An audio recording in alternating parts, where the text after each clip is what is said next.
హోలీ సందర్భంగా హరీష్ అకాడమీ అందిస్తోంది అన్ని ఆన్లైన్ కోర్సులపై భారీ discount offers. Group 2, 3, 4 NSI constable, FBO, JL, AEO and staff nurse. Full course ఏదైనా ₹500 మాత్రమే. Group 2, 3, 4 SI constable and FBO 6 కోర్సులు కలిగి ఉన్న కాంబో ప్యాక్ ₹999 మాత్రమే. ఏపీ గ్రామ సచివాలయం మరియు వార్డు సచివాలయం కేటగిరీ 1 ఫుల్ కోర్స్ ₹500 మాత్రమే. All exams and all subjects test series ₹99 మాత్రమే. ఈ అన్ని కోర్సుల వ్యాలిడిటీ 6 months. ఈ ఆఫర్ మార్చి 2 నుండి మార్చి 10 వరకు మాత్రమే. ఈ బంపర్ ఆఫర్ మిస్ చేసుకోకండి. లెజెండరీ ఫ్యాకల్టీచే ఖచ్చితంగా జాబ్ సాధించే విధంగా రూపొందించబడిన ఆన్లైన్ క్లాసెస్. వెంటనే గూగుల్ ప్లే స్టోర్ నుండి హరీష్ అకాడమీ యాప్ ను డౌన్లోడ్ చేసుకోండి. జాబ్ సాధించండి. Harish, the best academy. Phone 8341116915.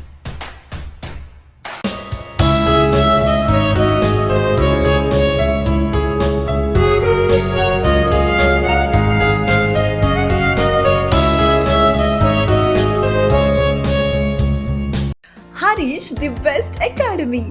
Hi friends, welcome to Harish academy. ఈరోజు వార్తలు నిలిచిన జాతీయ, అంతర్జాతీయ, రాష్ట్రీయ అంశాల గురించి, వార్తలు నిలిచిన వ్యక్తులు, అవార్డులు, పుస్తకాలు, మరి క్రీడా సంబంధిత సమాచారం, ఒక్కొక్క అంశాన్ని వివరంగా తెలుసుకుందాం. ఈరోజు ఫస్ట్ టాపిక్ వచ్చేసి యునెస్కో సంబంధిత అంశంతో అస్సాం రాష్ట్రంలోని సమాధులు మరొకసారి వార్తలు నిలిచాయి. అస్సాం రాష్ట్రంలోని సమాధులు అని చెప్పేసి లాస్ట్ ఒక 20 days బ్యాక్ ఈ టాపిక్ని ఆల్రెడీ మనం డిస్కస్ చేయడం జరిగింది. ప్రత్యేకతలు ఏంటి, ఏ రజవంశానికి సంబంధించింది అని చెప్పేసి. అస్సాం రాష్ట్రంలోని మైడమ్స్ అంటే సమాధులు. సింపుల్గా చెప్పాలంటే, కంపారిటివ్గా చూడాలంటే, ఈజిప్ట్లో పిరమిడ్లు దేనికోసమైతే ప్రసిద్ధో మన భారతదేశంలో అస్సాం రాష్ట్రానికి సంబంధించి అహోం రాజవంశీయులకి సంబంధించి సమాధులు చాలా ప్రత్యేకమైనవి.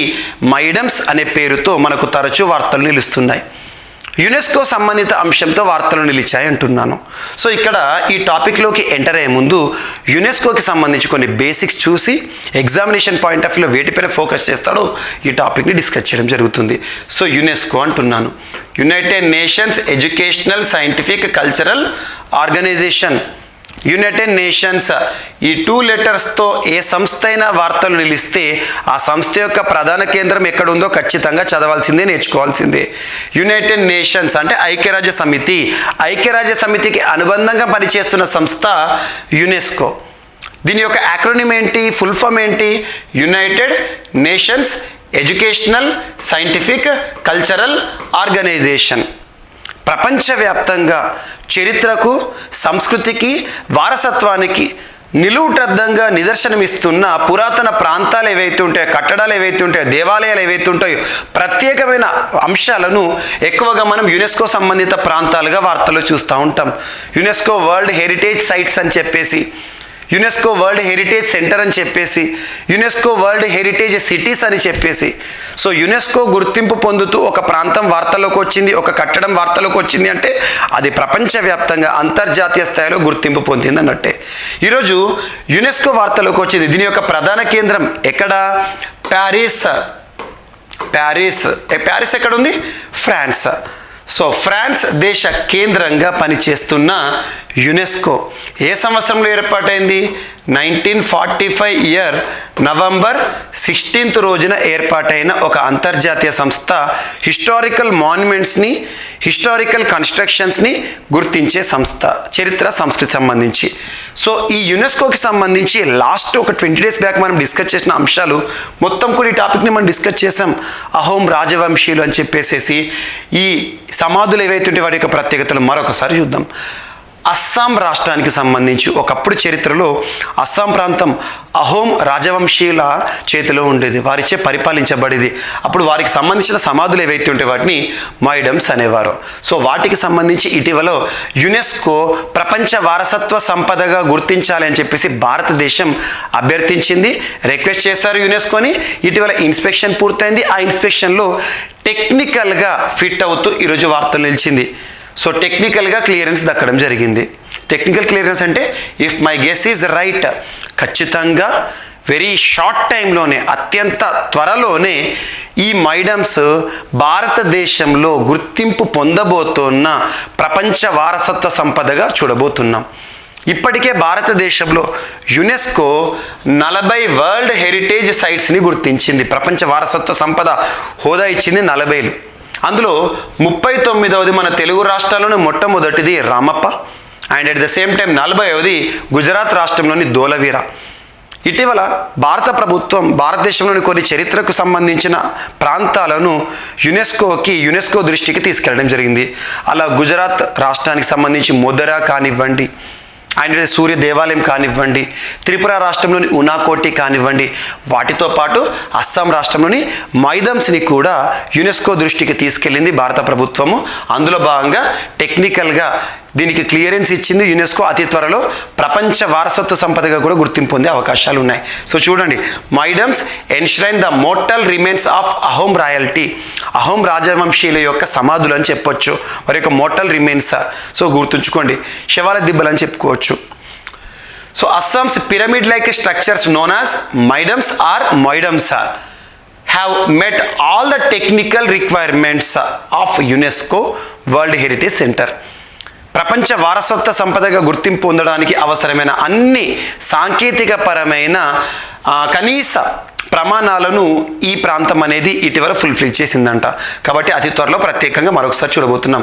చరాయ్ దియో అనే ప్రాంతం గుర్తుంచుకోండి. చరాయ్ దియో అనేది ఎక్కడ ఉంది అంటే ఈస్టర్న్ అస్సాంకి తూర్పు వైపున ఉన్న చరాయ్ దియో ప్రాంతంలో దాదాపు మోర్ దాన్ 90 మైడమ్స్ ఉన్నాయంటే మోర్ దాన్ 90 ఈ సమాధులు ఉన్నాయంట.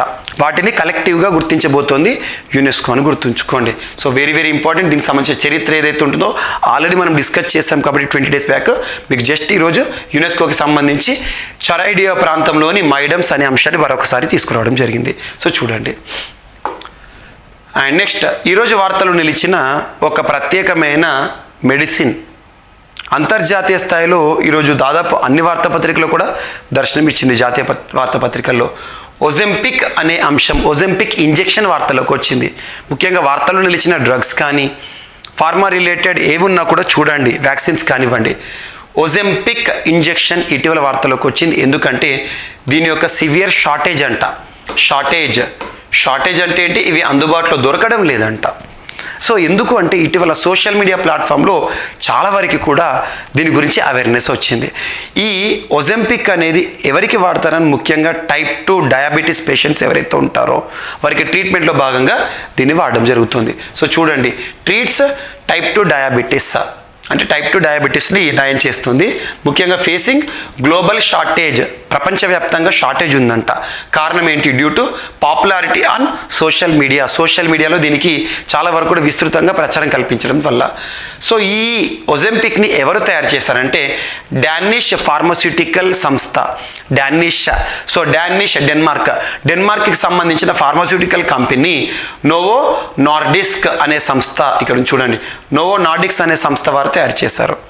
ముఖ్యంగా వార్తలు నిలిచిన వ్యాక్సిన్లు కానీ ఇటీవల కోవిడ్-19 టైంలో అయితే దాదాపు ఒక 20-30 వ్యాక్సిన్స్ గురించి మనం డిస్కస్ చేసాము.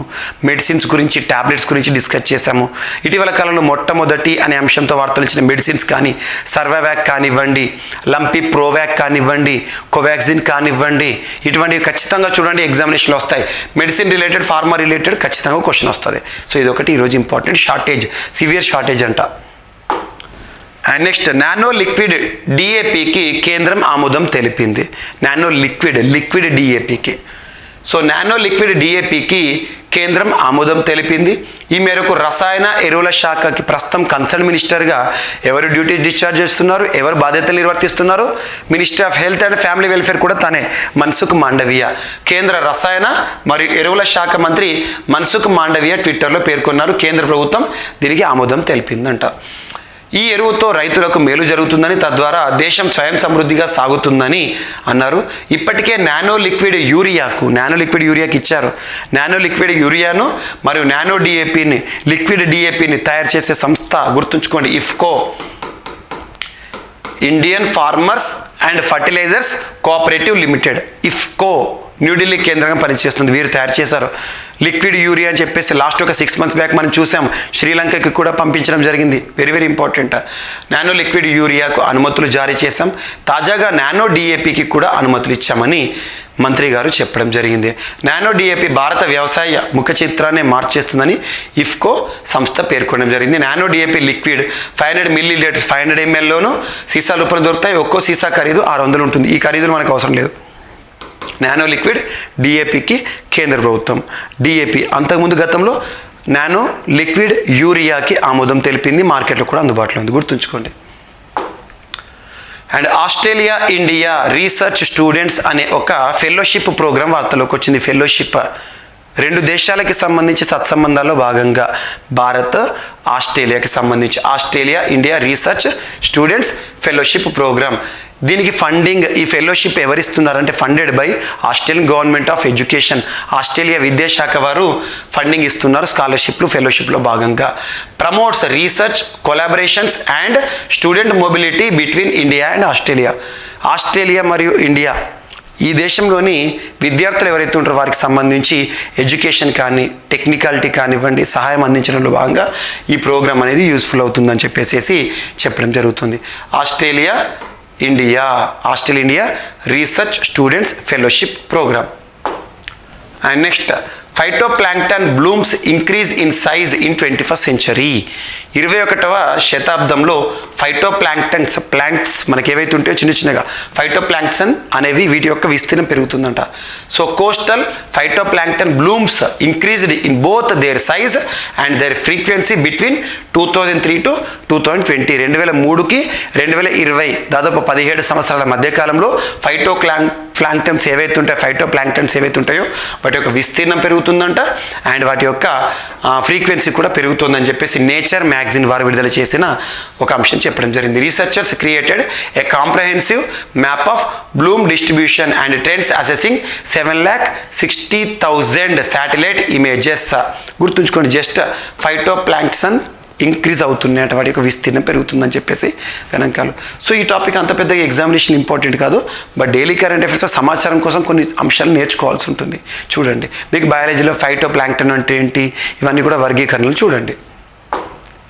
And next A 2-day millets Mahotsav, Bhojpuri millets Mahotsav అంటారు. భోజ్పూరి మిల్లెట్స్ మహోత్సవ్ ఎక్కడ జరిగింది, ఎవరు ప్రారంభించారంటారు. 2 రోజుల పాటు జరిగింది. So 2-day millets Mahotsav was organised ఎప్పుడు అంటే ఫిబ్రవరి చివరి రోజు నుండి మార్చి 1వ తేదీ మధ్య జరిగింది. ఎక్కడ అంటే భోజ్పూర్, బీహార్. భోజ్పూర్ మిల్లెట్ మహోత్సవ్. ఇక్కడ మనం గుర్తుంచుకోవాల్సిన పాయింట్ ఏంటంటే 2023 ఈజ్ ఇయర్ ఆఫ్ మిల్లెట్స్, చిరుధాన్యాల సంవత్సరంగా గుర్తించింది ఐక్యరాజ్య సమితి. భారత్ ప్రతిపాదించింది. వెరీ వెరీ ఇంపార్టెంట్, గుర్తుంచుకోండి. అలా మిల్లెట్స్ మహోత్సవం అనేది ఇటీవల భోజ్పూర్లో బీహార్లో 2 రోజుల పాటు అద్భుతంగా జరిగిన ఒక వేడుక, ఒక మేళా. దీన్ని ఎవరు లాంచ్ చేశారంటే యూనియన్ మినిస్టర్, కేంద్ర మంత్రి. దేనికి సంబంధించిన మంత్రి? Food processing and industries. ఎవరంట? పశుపతి కుమార్ పరాస్ గారు దీన్ని ప్రారంభించడం జరిగింది. కేంద్ర మంత్రులపైన ప్రత్యేక ఫోకస్ చేయండి. కేంద్ర మంత్రుల గురించి క్వశ్చన్స్ అడుగుతారు.